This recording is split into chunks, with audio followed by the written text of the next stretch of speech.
Joining us right now, live from his automobile, I believe, Texans GM Nick Caserio. Nick, true or false, you are wearing a DX T-shirt right now, taking your kids to school. True or false, Nick? It's true. Yes. Unfortunately. Daddy, what's that big green X on your T-shirt right now?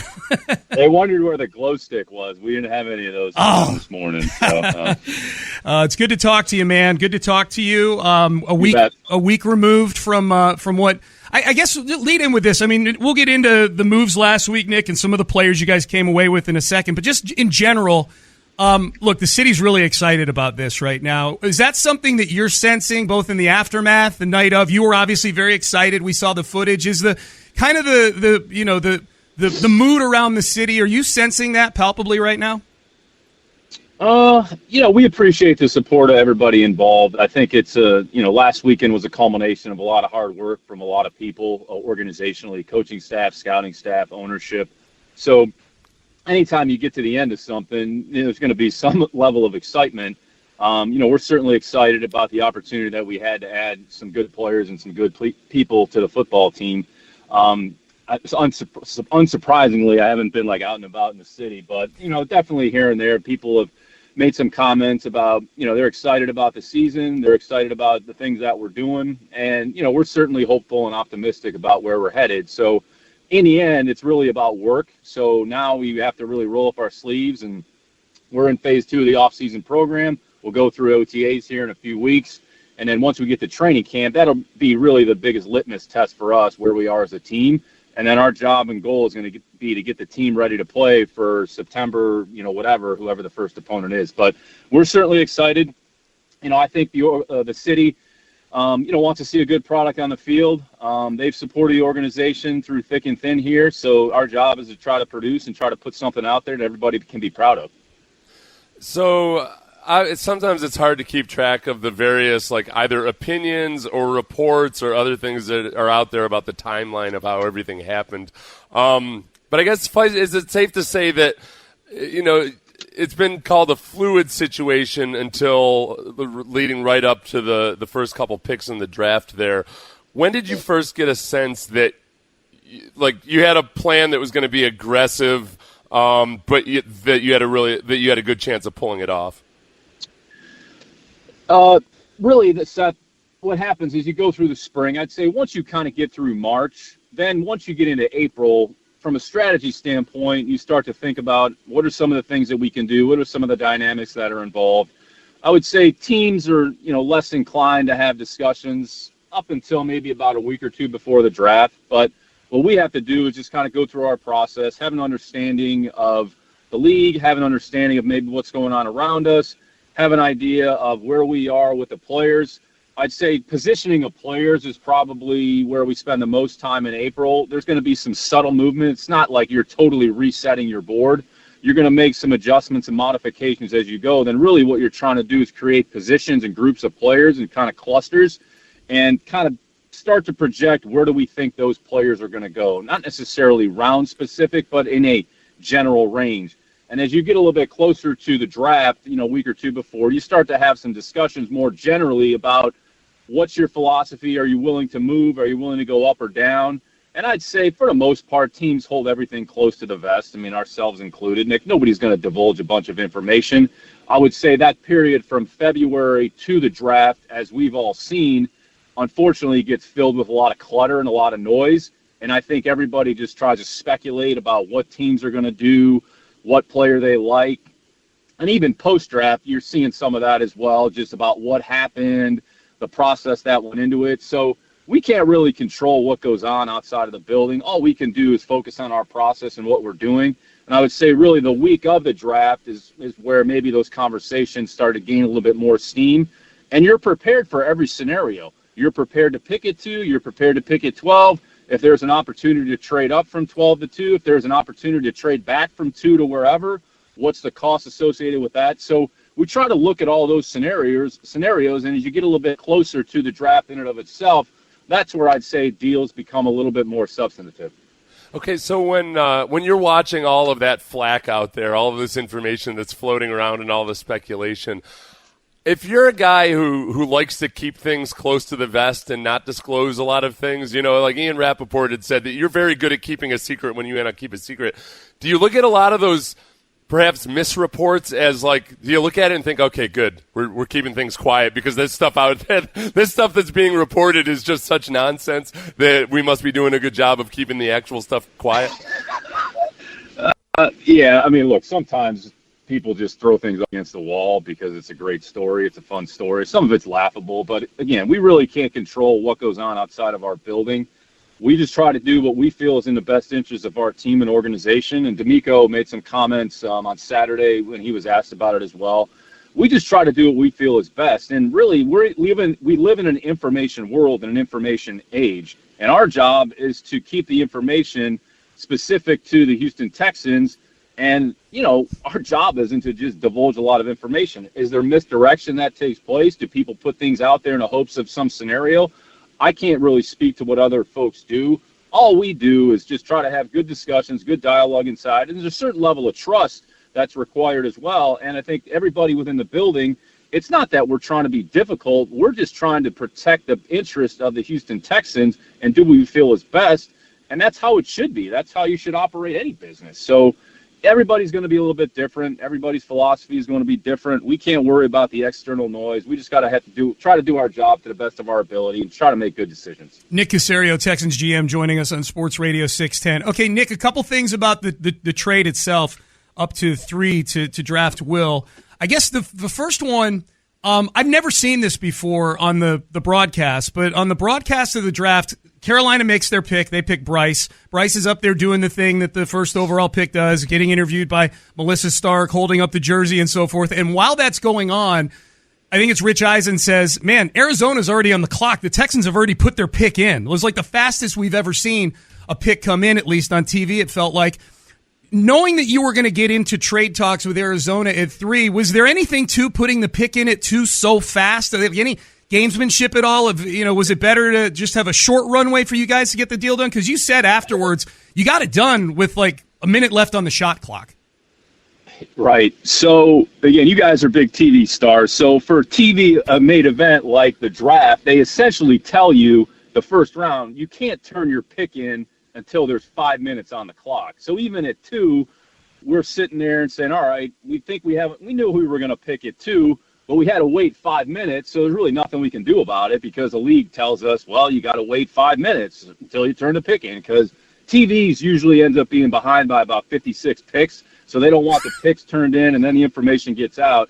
So made the pick at 2, and then as soon as we turn the pick in, as soon as they announce it, then the third pick is on the clock. So in that case, Arizona was on the clock. So at that time when Arizona was on the clock, Monty reached out and said, hey, are you guys in? He said, look, we're talking about it. Where are you at? And Monty and I had put some general parameters in place going into the draft. We had discussions Thursday afternoon. So we kind of had some general parameters. And we were actually, I'd say some teams are inclined to maybe, well, would you do it before the draft? Some teams want to wait till they're on the clock. So they were on the clock. They called. We had the parameters in place. We kind of went back and forth on some of the compensation. And we've talked about this previously about how trades work, the actual mechanics of it. So it's Houston to Arizona. Are we agreeing on the terms? Both teams have to call the league, and then the league has to make sure the terms match up. So you're really not on the clock until the league gives you the green light. So we were on the phone. The shot clock's running down here while we're on the phone with the league. And then they finally said, all right, you guys are on the clock with $1.30 or whatever it was. So while we were doing that, we all the picks are submitted electronically. So we had to make sure that we had it teed up. So as soon as we're on the clock, we could hit send. And then it was hang the phone up with the league, get the player on the phone. So all that happened, I would say, fairly quickly. So I think I can't remember exactly where we ended up, but it was close to a minute or under a minute where we actually announced the pick. So, you just want to be organized. You want to be thoughtful, and, you just try to get in on the shot clock. You don't want to skip your turn and let somebody else jump in there. So we were able to get the trade executed, get to the end point, and then select the player. And then essentially the draft was over Thursday night. because we were basically out of the first round and essentially out of the second round there early on Friday. Yeah. Okay. So this isn't my other question, but I do have a quick follow up. So do you like when the shot clock is running down? Are you like is there an actual like clock on the wall? Do you have an intern like flashing you 10 seconds? Like how is that? What are you looking at when the clock is running down? I'm fascinated by this. We actually do. There's no shot clock like you're looking up at the 3-point line on top of the hoop and it tells you like 0. That doesn't happen. So.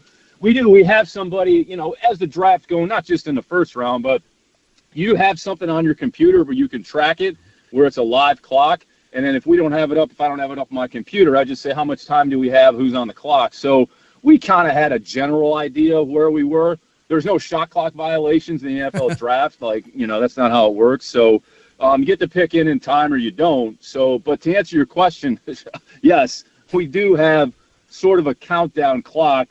So we have an idea of where we are, so that it doesn't run out. Yeah. Okay, so here, the other question, and we've gotten this question from a lot of listeners too, Nick, is that the trade up to get Will, if you guys had been picking first, is that still a deal you're pursuing, or was there something about the adjacency of the 2 picks at 2 and 3 that contributed to your desire to move up there? No, I'd say, generally speaking, we thought there might be an opportunity for us, if it presented itself, to try to get 2 quality players sort of at the top of the draft. So there was a handful of players as we went through, and if we said, look, there's an opportunity to maybe, if we could get 2 of them, is this something that we would consider? So to answer your question, whether if we were at 1, would that have precluded us from maybe doing something else? Not necessarily. I think part of that would have been, well, what compensation was remaining? What did we have left? So I think it was more geared towards, and we've talked about this on the show previously as well, trades are always really player-driven. So it's about the player, and if you feel you have an opportunity to maybe get 2 players that you otherwise wouldn't, you should think about it and talk about it. So I would say that was the overarching theme and philosophy as we approached it and went into it. Nick, there's one thing I learned after a while in the NFL. It's that if multiple people keep telling you that there's this other person out there that's just truly exceptional in some capacity, that I've just started to learn to take. Did they play at Cornell? What's that? Yeah, that's Did they right. play at Cornell or no? Are you saying that a lot of people have said this about me to you? Then yes. So no. But Tim Tebow, not Tim Tebow the football player, but Tim Tebow the person. I was always very skeptical of whatever, Tebow this, Tebow that. But then I realized after a while, there's a lot of people that seem to be saying the same thing about him. And then I've met Tebow just very briefly a couple times, and it was almost like I met him. I was like, oh, yeah, I get it. This dude's different somehow. I can't put my finger on it. Because I was that way with D'Amico, telling other people about D'Amico Ryans, how you just got to understand he's different. Is that kind of in the same vein of the way people talk about Will Anderson? It's interesting. As you know, I've been around a lot of players. Everybody is kind of different. There's a lot of different personalities. There's a lot of different people. One of the things that you're always looking for is consistency of whether it's how a player is described, what he's about, and then when you actually see it firsthand, it sort of confirms maybe what some of the dialogue and discussion is externally. So I would say in Will's case, he was a player that every step along the way, every checkpoint, the same, I would say, theme, the same messaging continued to show up. And you rely on outside information and external information, but you really want to be able to confirm it firsthand with what you see. So we talked about this. Will was actually our first 30-man visit at the stadium following the combine. So we went to Indy. We actually talked to Will. We talked to CJ. There was a myriad of other players that we spoke with there as well. So the combine was over, whatever that was, March 2nd, 3rd, that Monday. So we started our initial round of 30-mans that initial week. We were just trying to get ahead of the curve, not necessarily specific to a player, but just process-wise. If you wait till April, you can get boxed out. So we said, let's bring in 8 to 10 players on the front end, kind of give us a little bit of wiggle room. So Will was the first visit, and our process for some players can be a little bit intimidating because essentially you have a bunch of people within the organization, within the football operation that are going to touch you on a day-to-day basis. and he was by himself. So you go through your story, talk about some different things, spend some time with the coaches, spend some time with other people in the building, and at the end of the day, we reconvene and get together and get everybody's input and say, what are your thoughts? What did you think? From strength and conditioning to player development to coaching to scouting to operations. And then what we do is compile those notes. And if you see a consistent pattern of behavior and a description about an individual, then it really confirms maybe what you had already thought going in. So I know that was a long-winded answer to kind of answer your question. Will has a lot of great traits and a lot of great qualities. He's a pretty unique individual, and I'd say, I mean, he and Bryce and a number of other folks, but especially this year down there, they probably really held the team together when they very easily could have gone a different way. They finished strong, after really back-to-back heartbreaking losses, Tennessee and LSU. Like, for all intent and purposes, your season's over. But they were committed to finishing strong, and they made a decision, which not sure how many players would have made this decision, both Bryce and Will and Gibbs as well, but to play in the bowl game against Kansas State. So I would say each player has their own unique qualities, but along the way, I think Will was very consistent with what he brings to the table, and he certainly earned his reputation with the work that he's done. Okay, that's interesting about choosing to play in the bowl games. I'll tell you where I am on this. I don't want to be an old grumpy dude that acts like all modern athletes are selfish or anything like that. So I get it. I don't criticize guys for not playing in the bowl game, but is it still a check in? I agree with you, Seth. I don't either. Yeah, I don't either. Yeah. But it can be a check in their favor if like a Myles Garrett plays injured in the bowl game. When he's probably going to go number 1 overall, or when somebody like Will Anderson or somebody else, like, is it still a little bit of it's a check plus in their favor?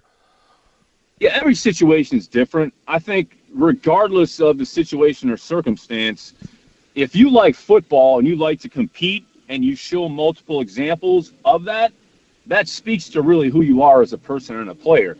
And to your point, I would say in our process, we don't hold it against the player. If he chooses not to play, no problem. That's his choice.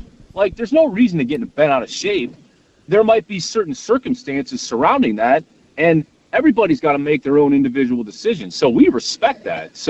But I would say when a player chooses something like that, it speaks to his competitiveness, his want to, and his love of football. So it's really one part of the equation, but when you put it all together and you start to see some patterns develop over time, it certainly speaks to you, absolutely.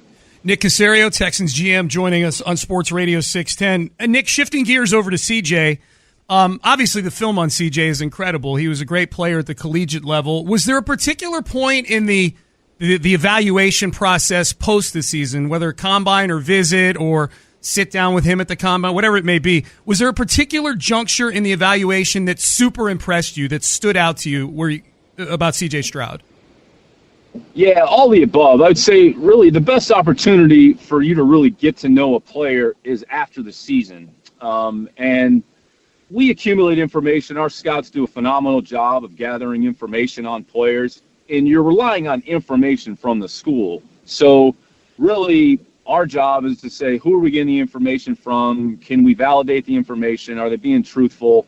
And are they being consistent? So that's one component. And then the next component is, all right, when's the next opportunity to interact with that player? So we talked to him at Indy, brought him into our building, and I'd say the more time you spend around him, you see he has a certain in a good way. Sometimes people think, well, if a player has an edge, it can necessarily be a bad thing, but he wants to compete. He wants to be really, really good. He holds himself to a high standard. And I would say you can just kind of feel that when you speak with him and talk to him. It's something you can't just read on a sheet of paper and someone says, well, this guy's a good leader, he's competitive and tough. Okay, that's great. But when you actually interact with someone, then you have a better idea, and then you're looking for a manifestation of that and how he portrays that to you. So I would say that was probably one of the things among others that really stood out about him. He's very driven. He's very prideful. he cares a lot about football. He internalizes a lot because he cares.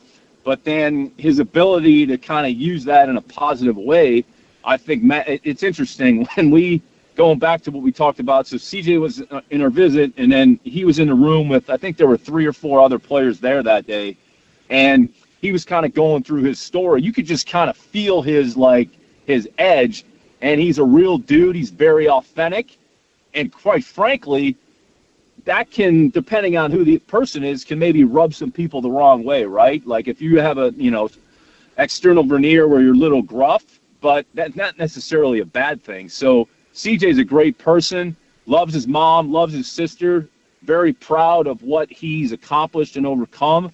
And, I think he developed a lot of good relationship with a lot of different folks at Ohio State.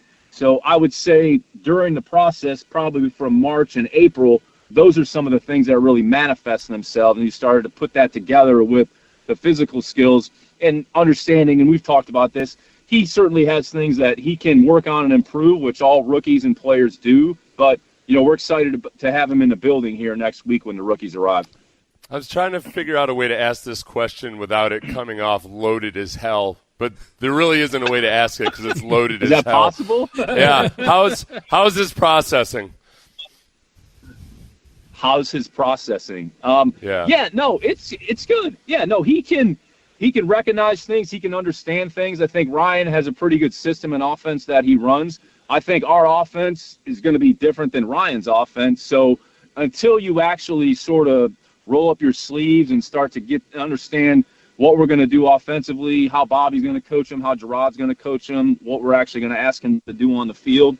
Like, I think those things, regardless of the player and who you are, and that position gets magnified, but it's going to be about work. It's going to be about consistent work. It's going to be about understanding what's the concept of the play, what's the intent, what are we trying to do with the football, and are you making the right decision? So however you arrive at that end point, that's going to be the most important thing. So I would say to answer your question, your loaded question directly, when you watch them play, you don't necessarily say, well, that's an issue. So now when we get them here, again, everybody's starting from scratch. So you sort of have to reprogram and redevelop your mind, your body, and then that position, your feet.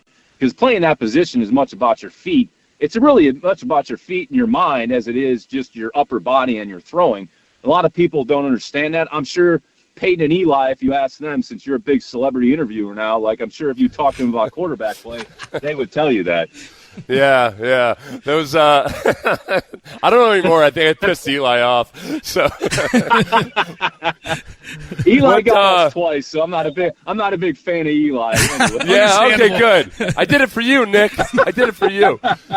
No, well, when it comes to so obviously the loaded part of that was the S2 cognition test.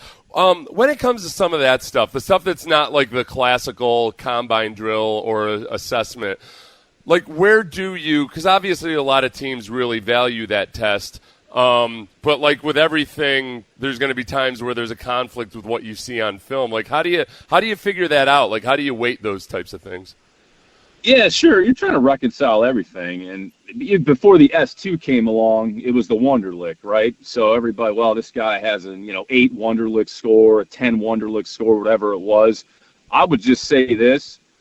I've had the good fortune of being around some damn good football players that, had 10 and 11 test scores. So what does that tell you, right? And who actually had a very good understanding of football. So tests are tests. I would just say this. I was one of the worst standardized test taker in the history of the world.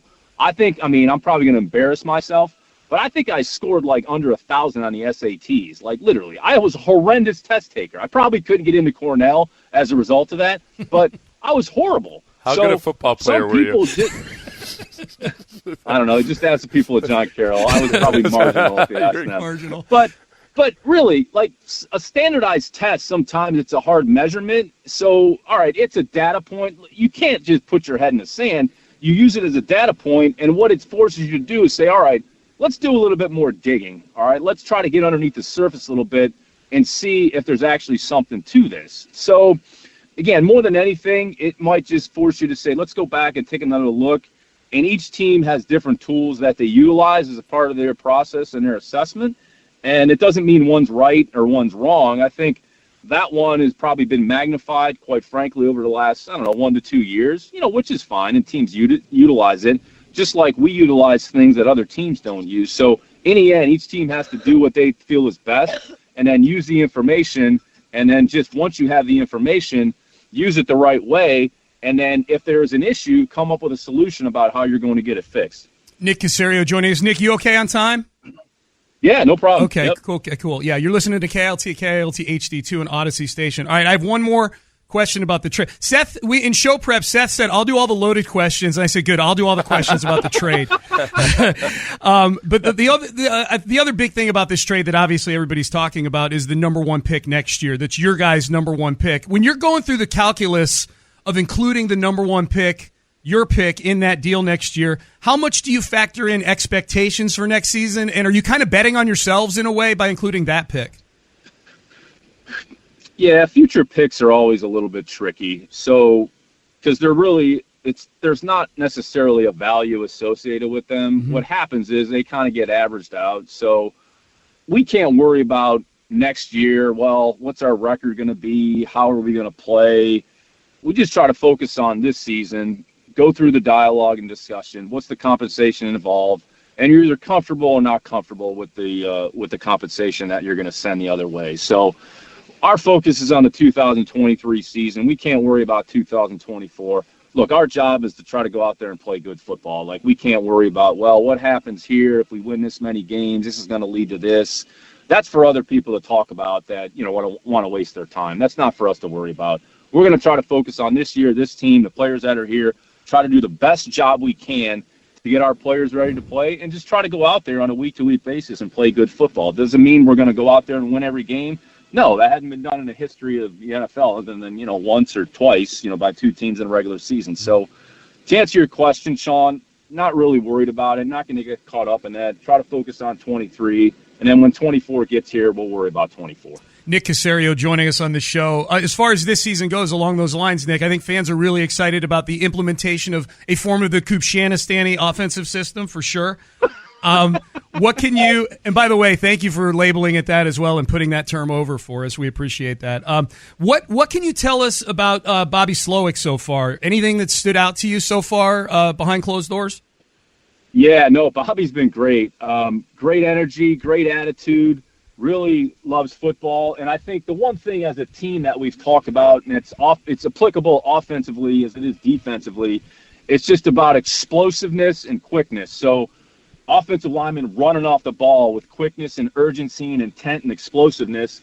And D'Amico's talked about this defensively, the swarm mindset and the swarm mentality. But Bobby's office is actually right next to mine. So he's been great. I've popped in there, periodically, asked him a few questions. So at this point, we're out there in phase 2. It's really more individualized because we're really focused on individual skills. Quarterbacks are throwing routes on air. Receivers are running routes. There's some concept teaching that's going on the field, I would say, at a very controlled pace. But we have just a very, I would say, offensively, a good group of coaches. And I think one thing about Bobby, Bobby kind of oversees the whole thing and allows the coaches to coach. But Bobby has a good grasp. And it's funny, I was watching some offensive cut-ups that they have in the system. And there's highlights in there from RG3. Some of the film looks a little bit granular. So they've built up quite a library of plays over time. So, Bobby's been great. He's got a great attitude. He's got great energy, has a really good sense and feel for what he wants to do offensively. So, we're excited about the opportunity in front of us. You guys have such limited reps anymore. I don't know how you even have a quarterback competition. So, what's the plan for CJ Stroud, and how does he earn a starting role, or does he just start off day one as the starter?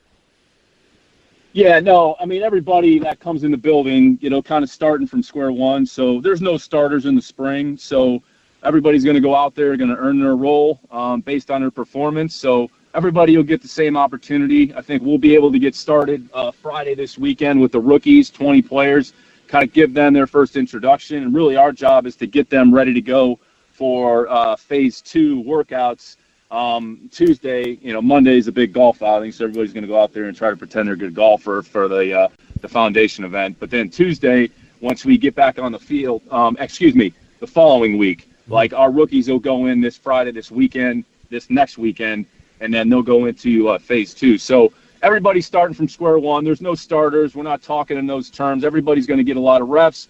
Everybody's going to get equal opportunity, and then we'll evaluate it as we go and make the decision that we feel is best for the team and the organization. Nick Caserio joining us on the show, Texans GM. Nick, what are expectations for Derek Stingley in year 2?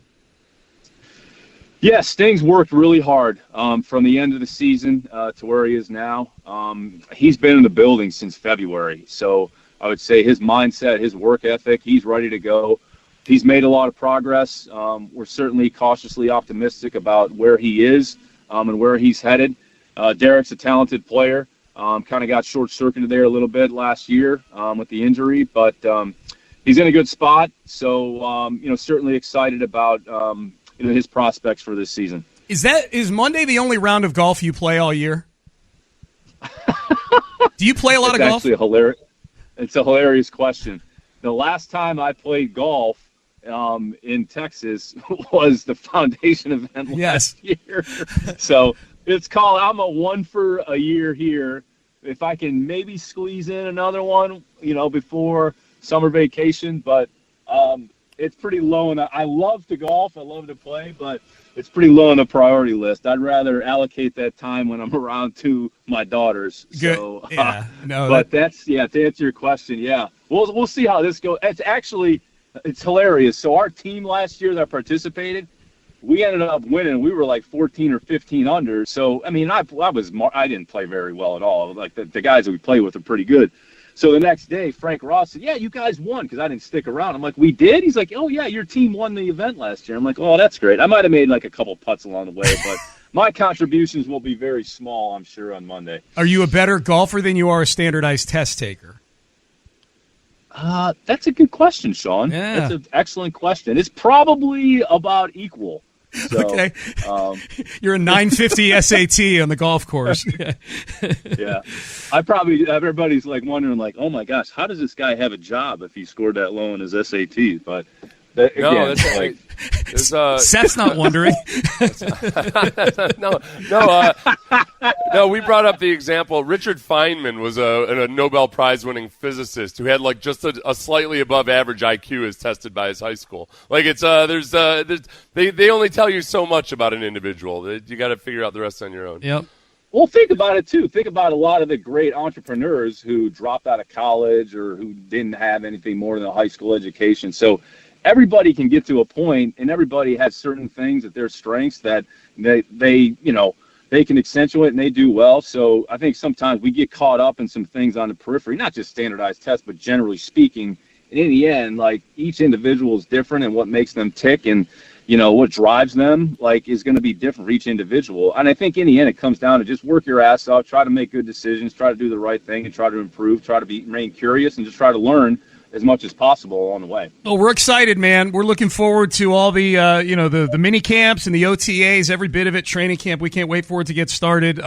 Congrats on getting that draft in the rear view, and we always appreciate the time, Nick. I'll probably be popping over there for the at the golf tournament next week, so I'll see you over there, and we'll see you certainly out at minicamp. Always appreciate the time, man.